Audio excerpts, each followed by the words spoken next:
জুলাই সনদ বাস্তবায়ন প্রশ্নে এখনো একমত হতে পারেনি রাজনৈতিক দলগুলো।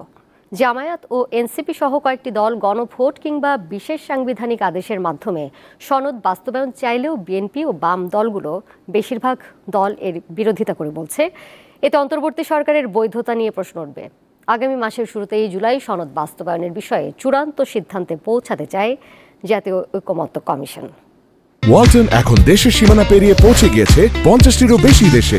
ওয়ালটন, ঘরে ঘরে বিশ্বজুড়ে। জুলাই জাতীয় সনদের বাস্তবায়ন পদ্ধতি খুঁজতে রাজনৈতিক দলগুলোর সঙ্গে আবারও সংলাপ শুরু করেছে জাতীয় ঐকমত্য কমিশন।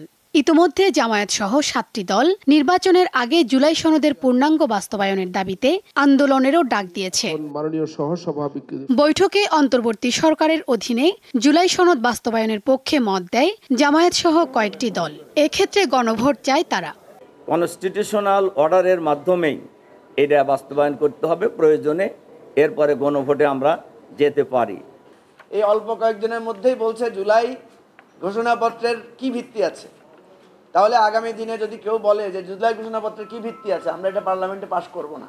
গণঅভ্যুত্থান এই সরকারকে ম্যান্ডেট দিয়েছে, গণঅভ্যুত্থানের থেকে তো সংবিধান বড় হতে পারে না। তবে এই পদ্ধতির বিরোধিতা করে বাম দল সহ বেশিরভাগ দল বলছে এতে সাংবিধানিক কাঠামো ক্ষতিগ্রস্ত হবে এবং জুলাই সনদও চ্যালেঞ্জের মুখে পড়বে।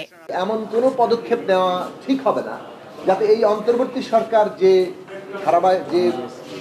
নিয়মের মধ্য দিয়ে গঠিত হয়েছে, যে ধারাবাহিকতা আছে, সেটা নিজেই ক্ষতিগ্রস্ত হয়ে যায়। মানে অন্তর্বর্তী সরকারের বৈধতা নিয়ে প্রশ্ন করবে। আমাদের বর্তমান সংবিধানেও নেই এবং যে জুলাই ঘোষণা কিছুদিন আগেই ঘোষণা করা হলো, সেই জুলাই ঘোষণাতেও গণভোটের বিষয়টা নেই।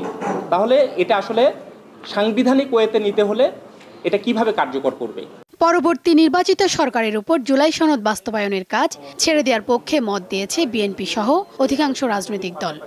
মেজরিটি যারা ভোট পেয়েছে, যারা কোনো দল অথবা জোট সরকার গঠন করবে, সংসদে যাদের মেজরিটি থাকবে, তারা যেমন রেসপন্সিবল থাকবে, সমস্ত জাতীয় সংসদের সকল সদস্য রেসপন্সিবল থাকবে সেটার দ্বারা। গণভোট সহ 4 পদ্ধতিতে জুলাই সনদ বাস্তবায়ন করতে বিশেষজ্ঞরা পরামর্শ দিয়েছেন বলে জানান জাতীয় ঐকমত্য কমিশনের সহ সভাপতি ডক্টর আলী রিয়াজ।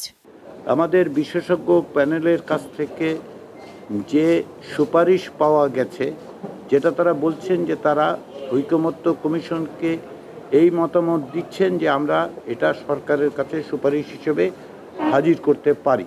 অক্টোবরের শুরুতেই সনদ বাস্তবায়নের ব্যাপারে চূড়ান্ত সিদ্ধান্ত নেওয়ার ব্যাপারে আশাবাদী কমিশন। শিউলি শবনম, দীপ্ত সংবাদ, ঢাকা।